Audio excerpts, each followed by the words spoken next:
Okay, thank you. How are you? Nice live shot. Good to see all of you. Happy Friday. It's great to be back with you.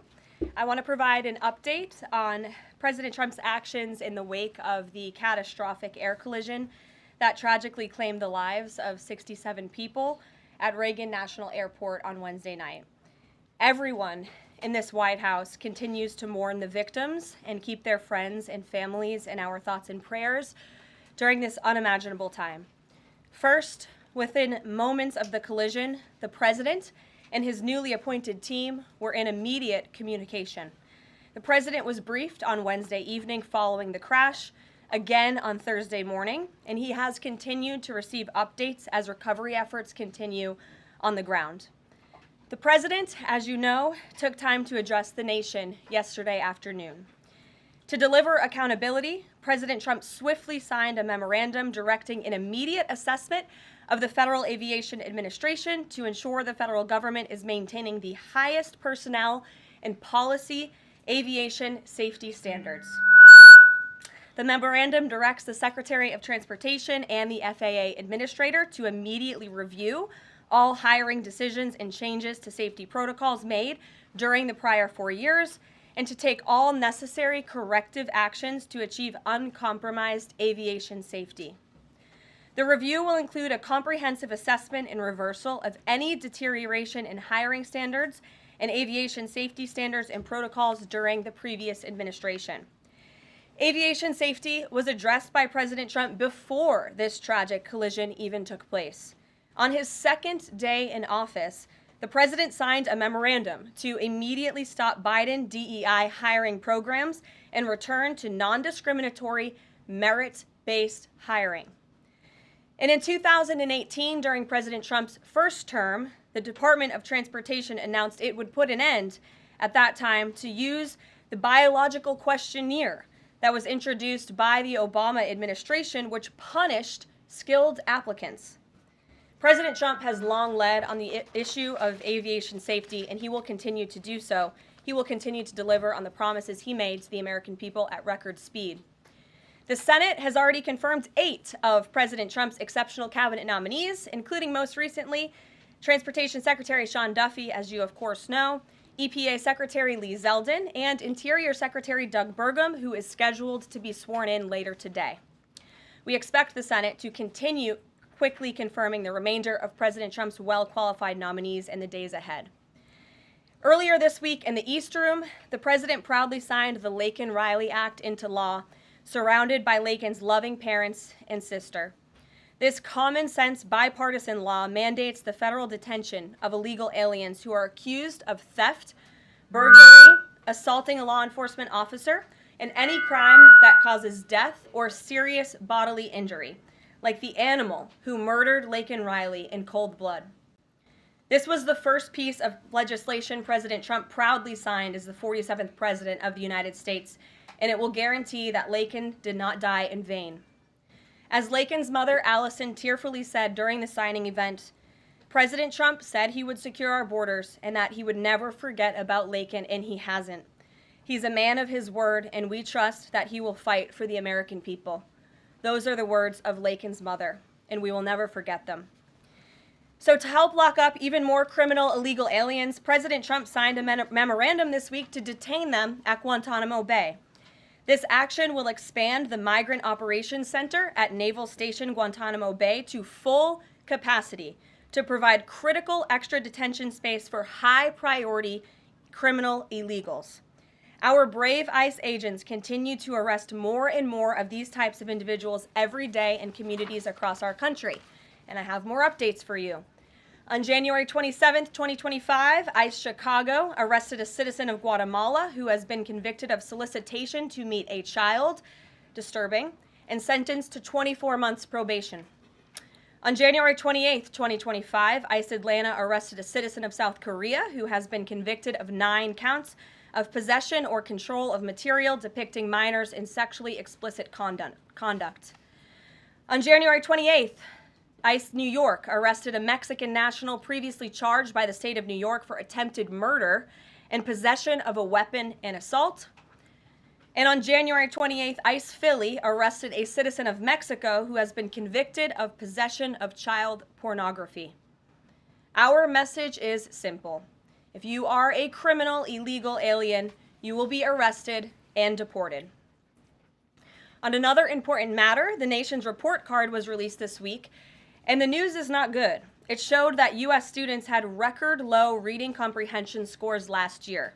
It's National School Choice Week, and in part of the president's commitment to education, he just left a roundtable in the Roosevelt Room focused on this issue with leaders from across the country. The national report card showed that 70% of 8th graders were below proficient in reading, and 40% of 4th graders did not even meet the basic reading levels.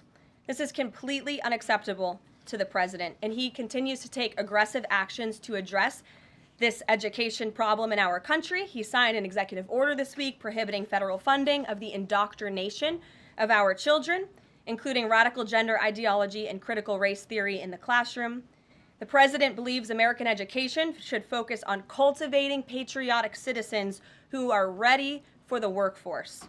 And this action will help get schools back on track and defend fundamental parental rights in education.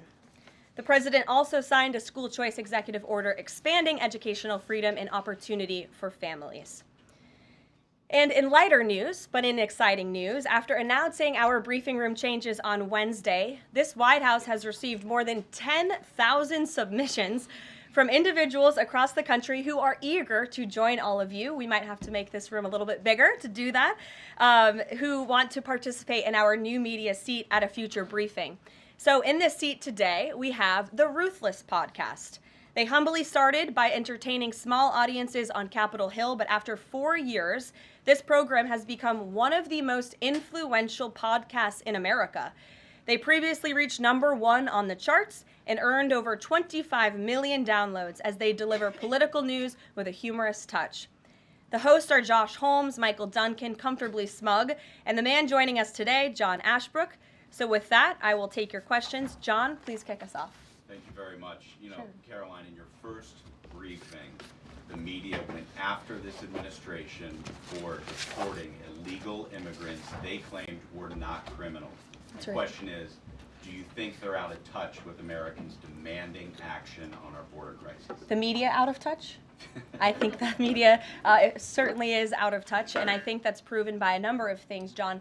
#1, there was a New York Times poll that was released prior to President Trump's inauguration by the New York Times, which of course is a legacy media outlet, that showed that 83% of Americans support deporting the individuals that you mentioned, illegal immigrant criminals, especially those who have committed heinous crimes in the interior of our country. And I received a very actually interesting statistic on this front from ICE this week.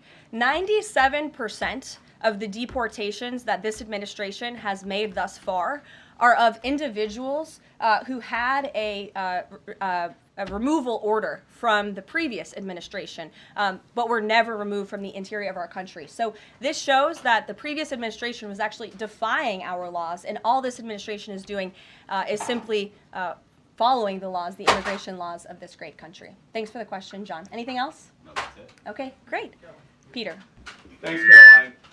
If President Trump is telling us that air traffic control towers are staffed with unqualified controllers, these DEI hires who never should have been brought on, then it's not safe to fly commercially, is it? Mm-hmm.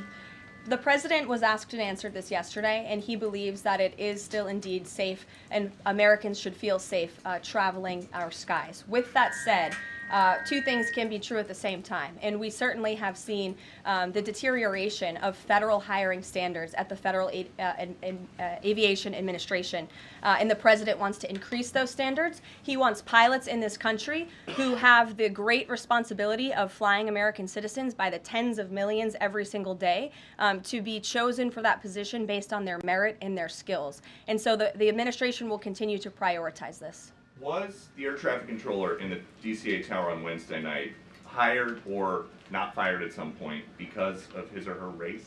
That investigation is ongoing. And so when we have updates on the exact individuals who were involved in the collision, including the air traffic controller, also the pilots of the helicopter and others, we will confirm those. I don't want to confirm names from this podium today. We're not in a position to do that. But I will say the president has still rightfully pointed out that there has been problems with the aviation industry over the past several years. And this started under Barack Obama in 2014. And when the president says on Truth Social, the Black Hawk helicopter was flying too high by a lot, it was far above the 200-foot limit, that's not really too complicated to understand, is it? Is he suggesting a helicopter malfunction or a crew error or a crew doing this intentionally?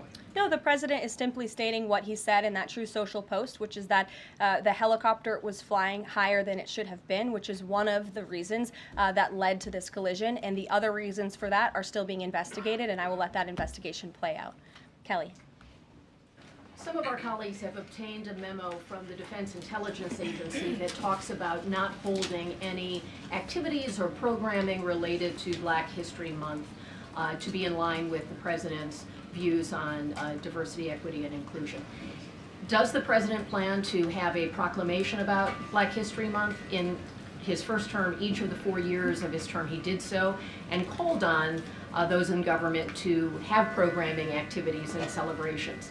Is he going to do that this year? Yeah, the president looks forward to signing a proclamation celebrating Black History Month. I actually spoke with our great staff secretary. It's in the works of being approved, and it's going to be ready for the president's signature to signify the beginning of that tomorrow. If an agency is calling off those kinds of activities in an attempt to be in alignment with the president's views on DEI and other things, should they adjust that now and have those programs and make those celebrations however they see fit in the office? The president is leading here at the White House, and I'll leave it to the proclamation that he will sign very soon. Mary, great to see you.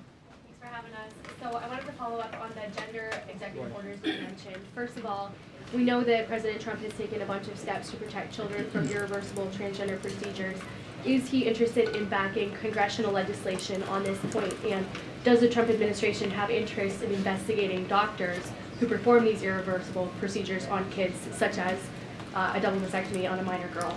Well, the president has already taken a very strong stance on this issue this week with the signing of his executive order, a few executive orders in this space. First, he made it the official policy of the federal government that there are only two sexes, male and female, and we have directed all federal agencies to comply with that policy. As for congressional legislation to support the president's agenda in this space, and certainly ending the mutilation of young children, the chemical castration of young children, which is a barbaric practice that the vast majority of Americans do not support for young minor children.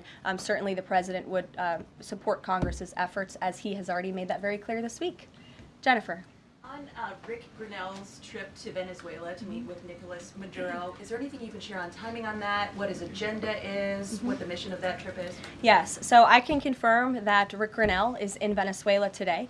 I can confirm that Rick Grinnell is going to Venezuela, or is in Venezuela, with two immediate directives from the President of the United States. Number one, Rick Grinnell has been instructed to identify a place and ensure that repatriation flights of Tren de Aragua members, Venezuelan nationals who have broken our nation's laws, will land in Venezuela. As I said at this podium a few days ago, we expect every nation on this planet to cooperate with the repatriation of our citizens, and so Rick Grinnell is in Venezuela to ensure that can continue. And number two, Rick Grinnell is in Venezuela to ensure that all U.S. detainees in Venezuela are returned home. That's his mission, and I will provide a readout after this trip. On Bob Menendez, can you tell us if anyone has approached the White House or the president about a pardon or a commutation? I have not been part of those discussions. If they have, I am not sure if they have, but I won't speculate on potential pardons that may or may not happen. To my awareness, the answer is no. Justin. Hey, friends at Reuters are reporting that the president has made a decision on the Canada and Mexico tariffs, but that they won't actually be implemented until March 1st. I was wondering if you could confirm that and talk through some of the president's thinking. I saw that report, and it is false. I was just with the president in the Oval Office, and I can confirm that tomorrow, the February 1st deadline that President Trump put into place at a statement several weeks ago continues. The president will be implementing tomorrow a 25% tariffs on Mexico, 25% tariffs on Canada, and a 10% tariff on China for the illegal fentanyl that they have sourced and allowed to distribute into our country, which has killed tens of millions of Americans. These are promises made and promises kept by the president. The president yesterday said that last night he was planning to discuss whether an exemption would be made on oil imports. Do you have any information on what decision he made there, or will there be exemptions at all offered under this? I don't have an update or readout for you on the exemptions, but those tariffs will be for public consumption in about 24 hours tomorrow, so you can read them then. Karoline. Stephen Nelson. Thank you very much, Caroline. I have 3 questions, if that's all right. I'd like to ask you about press freedom and then about 2 economic matters. Sure. On press freedom, on Tuesday you announced plans to roll back the more restrictive press badge policy of the Biden White House. But there's a different anti-press freedom policy I wanted to ask about. The Biden White House adopted a mysterious pre-screening process for journalists allowed into large event spaces that in the pre-pandemic days of the first Trump term were open to all journalists on campus. This effectively limited the diversity of reporters present and blocked the asking of questions that large segments of the American public wanted answered. As press secretary, can you commit to abolishing this mysterious pre-screening process?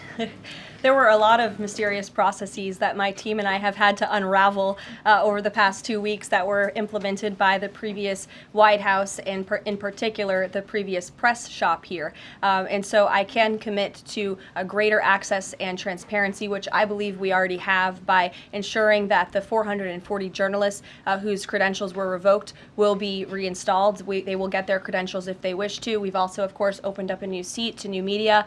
And as far as open press events here at the White House, if we tell you it's open press, it's open press. So just to confirm, this pre-screening thing is something you're aware of and you'll work to undo to the maximum extent possible. When we say something is open press, it will mean it's open press. Economic matters, and I can just ask them both at once for Sure. you. In New York City, Governor Hochul's congestion pricing went into effect this month. Vehicles that drive through parts of Manhattan have to pay a $9 toll. President Trump has made clear his opposition. He said that it's, quote, the most progressive tax known to womankind. Will the administration be trying to block this? And the second question is, millions and maybe tens of millions of Americans who voted for President Trump were excited about his plans to do away with taxes on tips, overtime, and Social Security benefits. But there's uncertainty about the timing of this. So can you clarify for them when this is going to happen? And does President Trump want this to be in the first, all 3 of those in the first batch of legislation early this year? Well, to answer your question in one swoop, I will say that President Trump is committed to lowering taxes for Americans, cutting taxes for Americans. As for congestion pricing in New York, I do know that the president spoke with Governor Hochul about that. I don't have any, actions, so to speak, to read out for you on that issue today. Number 2, when it comes to no taxes on tips and Social Security, the president has made it very clear to our allies on Capitol Hill that is a critical piece of this reconciliation package, and he expects that his tax cuts from 2017, which put a lot more money back into the American people's pockets, those must be implemented, and no tax on tips. The president is intent on delivering on that promise, and he will get it done. And overtime also as part of reconciliation? Yes. Sure. Thanks, Caroline. Can you guarantee that those tariffs won't increase prices for Americans, including at the gas pump and the grocery store? I think Americans who are concerned about increased prices should look at what President Trump did in his first term. He effectively implemented tariffs, and the average inflation rate during the first Trump administration was 1.9%. In fact, when President Trump left office, it was 1.4%. So President Trump is going to do everything he possibly can to cut the inflation crisis that the previous administration imposed on the American people, and he will continue to effectively utilize tariffs. If those tariffs do increase prices for Americans, will the administration reverse them? That's a hypothetical question, and the president is intent on ensuring that he effectively implements tariffs while cutting inflation and costs for the American people. And, the media has this way of just looking at everything in a microscope rather than looking at the whole of government economic approach that this president is taking. He will effectively implement tariffs. He's also, as I just answered from Stephen's question, committed to tax cuts. He's also clearly committed, as evidenced by his executive orders, to unleashing the might of our energy industry, which we know will eventually drive down inflation, and all the other economic measures that this president has made will have a Trump incoming economic boom, just like we saw in our first term. And has the White House Sure. found any? Fox Business, yes, Yeah, go ahead. Keep that, Caroline. You're welcome. Justin Trudeau, the Canadian Prime Minister, said today that if the U.S. imposes tariffs, he will respond and he will not relent until the tariffs are removed. Are we seeing the start of a trade war with Canada? I don't think so. I think the president is going to implement those tariffs tomorrow, and he will respond to Mr. Trudeau's comments in due time, I am sure. What Sure. type of things have to happen? What does the administration need to see in order to avoid those tariffs? Well, the tariffs are incoming tomorrow on Canada, and the reason for that is because both Canada and Mexico have allowed an unprecedented invasion of illegal fentanyl that is killing American citizens and also illegal immigrants into our country. In fact, I have more language for you right here. Canada, Mexico, and China, which, as I mentioned, President Trump will implement a 10% tariff on China, have all enabled illegal drugs to pour into America. The amount of fentanyl that has been seized at the southern border in the last 2 years alone has the potential to kill tens of millions of Americans. And so the president is intent on doing this, and I think Justin Trudeau would be wise to talk to President Trump directly before pushing outlandish comments like that to the media. If I may, one more. Yes, Lindsay. Go back to the plane crash for one. If I could go back to the plane crash for just 1 second. You're interrupting your colleague, but I'm sure. sorry, I thought you called on me. Just I called on President. Lindsay. The president this morning said the Blackout helicopter was flying too high. I'm wondering if he's basing that on what he learned from investigators, and if you could offer a little bit more of a window into how he is keeping abreast of this investigation. Sure. Is the NTSB briefing him separately? Is he meeting in the Situation Room? You just sort of offer a window into that. Yeah, the president based that statement on truth, because it is truth and it's fact, and it was relayed to him by the authorities who are overseeing the investigation into this horrific plane collision. And the president, as I said in my opening remarks, continues to be briefed on the collision by everybody across his cabinet, the Secretary of Transportation, the Secretary of Defense, the NTSB, who the commissioner there was in the Oval Office with him yesterday. Lindsay. Lindsay, go ahead. Lindsay, go ahead. Thank you. In recent days, the CIA actually revealed that they do also believe that COVID-19 was from a lab leak in Wuhan, China. How is the president planning on responding to this additional intel from the CIA, and will it impact how he responds to them with tariffs? Yeah, kudos to John Ratcliffe for revealing that truth and that fact to the American people. Many years too late, the Biden administration had a chance to let the American people know the truth about that, and for some reason, they chose not to. I also would just like to point out that several years ago, when I was working in this press shop and President Trump would take to this podium to brief the American people on COVID-19, he suggested that COVID very well may have came from a lab in Wuhan, China. And many members in this very room mocked him for that, said he was spewing conspiracy theories. He was not. We now know that to be the confirmable truth. It took many years for it to come out, but the president was right in this instance again. Sure. Karoline, thank you. I wanted to ask about Secretary Rubio's trip to Panama first. Sure. What did the conversations look like with President Trump on that? The president of Panama says it is, quote, impossible to negotiate over the canal. So what are you expecting from this visit? So I have not been present for Secretary Rubio's conversations with President Trump about the Panama Canal. I have been present for President Trump's own thoughts on the Panama Canal, and you've all seen them as well in his public statements that he has shown. He believes it's unacceptable that the canal is essentially run by the Chinese Communist Party. If you look at both ends of the canal, massive Chinese Communist Party linked companies run the canal. That's unfair to the American people, many of whom lost their lives many years ago building this canal. The American taxpayers are paying millions of dollars for the canal, and the president believes it's in our national interest as a nation for Secretary Rubio to go there and begin these discussions, and that's exactly why he's doing that. Caroline. Sure. Thank you very much, Caroline. Is the United States in the process of pulling out of Syria militarily? Because the president wanted to do that in his first term as well, and he had a lot of pushback from the Pentagon and Congress. And based on what he said yesterday, is he considering doing that in a short time? The president was asked and answered this question yesterday, and he, as the commander-in-chief of the United States military, reserves the right to review troop deployments overseas at any point in time. Is that a topic right now? Yes. Thank you. Two questions. So we now know that the staffing was not normal at the air traffic tower, and so with the government freezing the hiring of new federal workers and offering buyouts, are you not afraid that more incidents of different kind could happen with less staffing in different agencies? Well, the president is intent on ensuring that we are increasing staffing at these agencies, and that's why he signed a very strong executive order on his second day in office, immediately terminating DEI hiring practices at the FAA. He also, following the tragic crash, as you all know, in the Oval Office yesterday, signed a memorandum directing an immediate assessment of the FAA to ensure the federal government is maintaining the highest personnel and aviation safety standards. And I would also just say there's a cultural piece to this as well.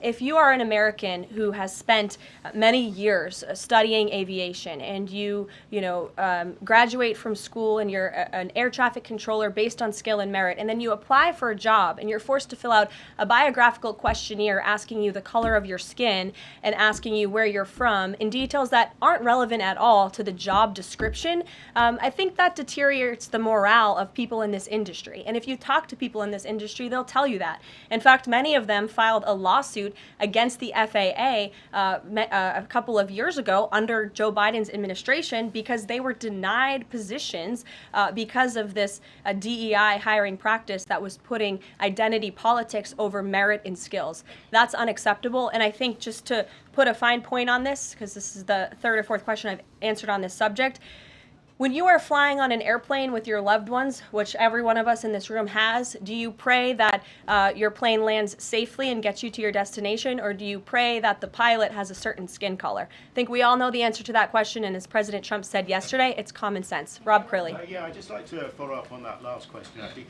Has there been any sort of assurance from the FAA that they will immediately improve staffing levels, given the reports of not normal staffing levels on Wednesday? Oh, absolutely. You had Secretary Duffy here yesterday at the White House at this podium saying that he is on it, and we can all trust that he definitely will be.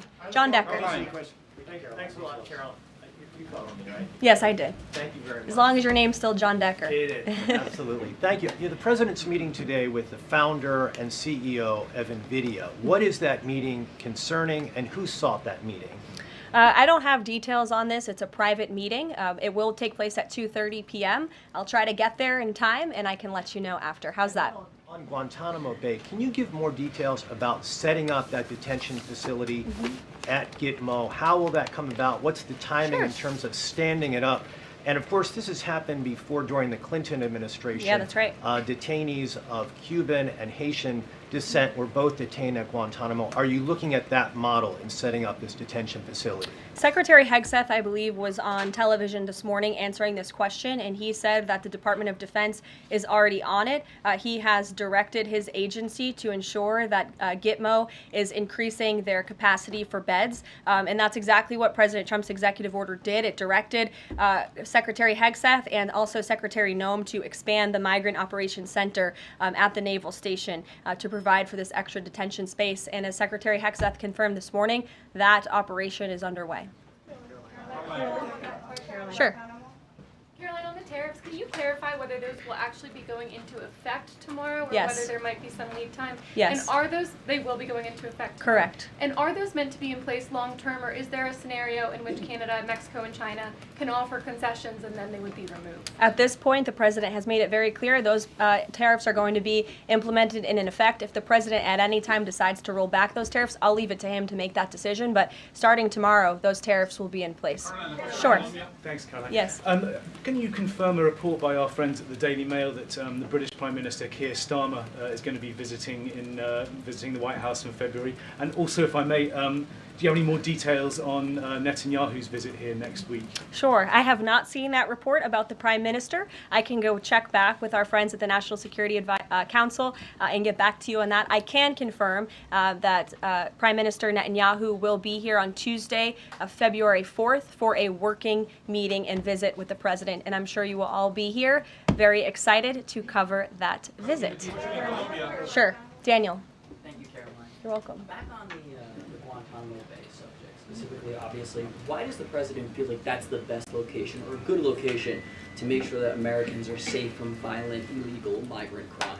Well, it's a really good question, and the memorandum that he signed, the order that he signed, builds on his previous executive actions, obviously, to secure our southern border and deport illegal criminals from the interior of our country. We know that we have an issue with detention space here in the interior, which is a big reason why Congress needs to pass this reconciliation package as quickly as possible to ensure that DHS and ICE have the funding they need to detain these individuals that the administration is very swiftly rounding up and deporting, arresting and deporting these illegal immigrant criminals. And so the president feels it's an appropriate place. Taxpayers are already funding it. The space is there. Why not use it? And the Secretary of Defense, as I said, is working on that as we speak.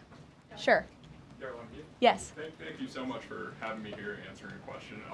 So I want to talk more about the success that ICE is having finding these violent criminal aliens, some of them being sexual predators. But my friend Ben Berquam reports that the Chicago mayor and the Illinois governor are preventing ICE agents from going into jails and prisons to enforce detainers against illegal aliens. In Maryland, the Attorney General has also put out a memo hindering local police cooperation with ICE. Does the administration have any comment on leftist state and local officials defying ICE and Trump's deportation efforts? Yeah, I think it's very interesting that Democrat officials in these cities who have been completely overrun and overwhelmed by illegal immigrant criminals would refuse support and help to cure this problem that has especially taken over their cities. I guess they don't want to admit they've been wrong with their sanctuary city policies. I'm not sure. You'll have to ask them about their intentions, but they would be very wise to comply with this administration because this administration is hell-bent on enforcing our nation's immigration laws, and this administration will continue to arrest and detain and deport illegal migrant criminals. And what we won't do is defy our nation's immigration laws like the previous administration, who had these orders of removal on illegal immigrants across the country and were refusing to execute on them. We will continue to remove illegal criminals from our nation's interior. Are these sanctuary city leaders, are they violating the law? I would certainly think so. I'd have to check back on which specific law they're violating, but certainly if they're not enforcing our nation's immigration law, sounds like they are breaking the law. And I would also add that their constituents don't approve of that. You've seen residents in Chicago show up at their city council meetings infuriated with their leadership in that city because they are working very hard to provide for their families.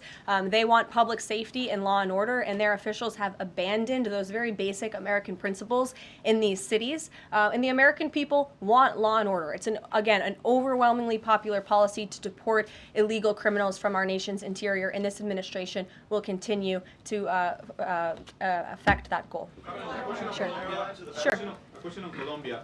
We just interviewed Colombian President Gustavo Petro, and he insisted that he's not going to take any Colombian deportee from the U.S. if they arrive in South America handcuffed. How this administration responds to that? When did the Colombian president make those remarks? Today. Okay. An interview with us at Univision. Well, I will share those with the President of the United States, and I will get back to you on his response. What Sure. happens if Nicolas Maduro? Caroline, there are more than 150,000 disabled Americans who are working today. The president talked a lot yesterday about hiring the best and the brightest to work in the federal government.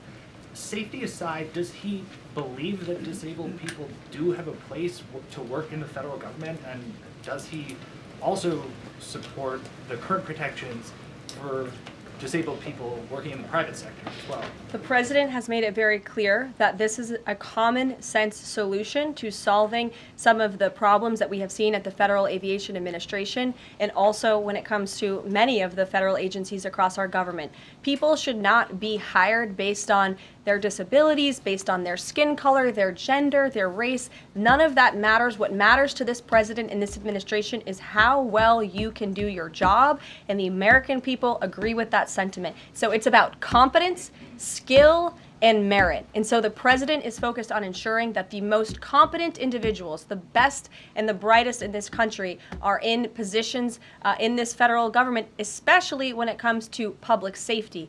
Can't overemphasize the importance of those jobs. Sure. So this follow-up on on her question before, President Trump is holding China accountable on fentanyl by ramping up tariffs. So how is President Trump planning to hold China accountable on COVID origins? I haven't spoken to the president about the COVID origins specifically in regards to any actions he may or may not take when it comes to China. But as I have previewed quite a few times today, he will be implementing a 10% tariff on China tomorrow. Sure. Hi. Has the president made up his mind about a timeline for tariffs on the EU? No, he has not. And will it be a one-size-fit-all, or will it be differentiated among governments? I won't get ahead of the president on tariffs when it comes to the European Union. What I can tell you, again, is that the president will be implementing 25% on Canada, 25% on Mexico, 10% on China tomorrow for the reasons that I have repeatedly laid out in this briefing. Newsmax, go ahead. Yes. Thank you so much. No, the gentleman behind you. James Rose. Yes, James. Thank you. Thank you, Karoline. Two quick questions on foreign policy, and then one very long and tedious and ponderous Rosen question thereafter. First, on Iran, we've heard very little about the president's forthcoming Iran policy besides his determination to prevent that nation from achieving a nuclear weapons capability. Is it the president's objective, short of the use of U.S. military force, to use the broad array of his powers to try to hasten the end of the Iranian regime? I think the president has actually made his position on Iran very clear, and he made that clear when there were the negotiations about the ceasefire, which we know obviously is now in place, and the deadline on that ceasefire has continued. He said that Hamas and Iranian-backed terrorists would have hell to pay if that ceasefire didn't move forward, and then quickly thereafter it did. I also do have news on the hostage front, which I'm very surprised nobody asked about this because it is big news story, and the White House applauds the release of 8 additional hostages from Hamas captivity, thanks to the ceasefire deal secured by President Trump. 3 Israeli and 5 Thai nationals are being reunited with their families and their loved ones after being held in unspeakable conditions for over 15 months. And the president remains committed to the release of all remaining hostages, and they should have never been taken by the brutal terrorist group Hamas in the first place. And I think President Trump's working meeting with the Israeli Prime Minister next week emphasizes his continued support for Israel and ensuring that brutal terrorists in that region have hell to pay. Sure. Can I just finish the other 2 questions? Sure. I know you want the long, ponderous Rosen.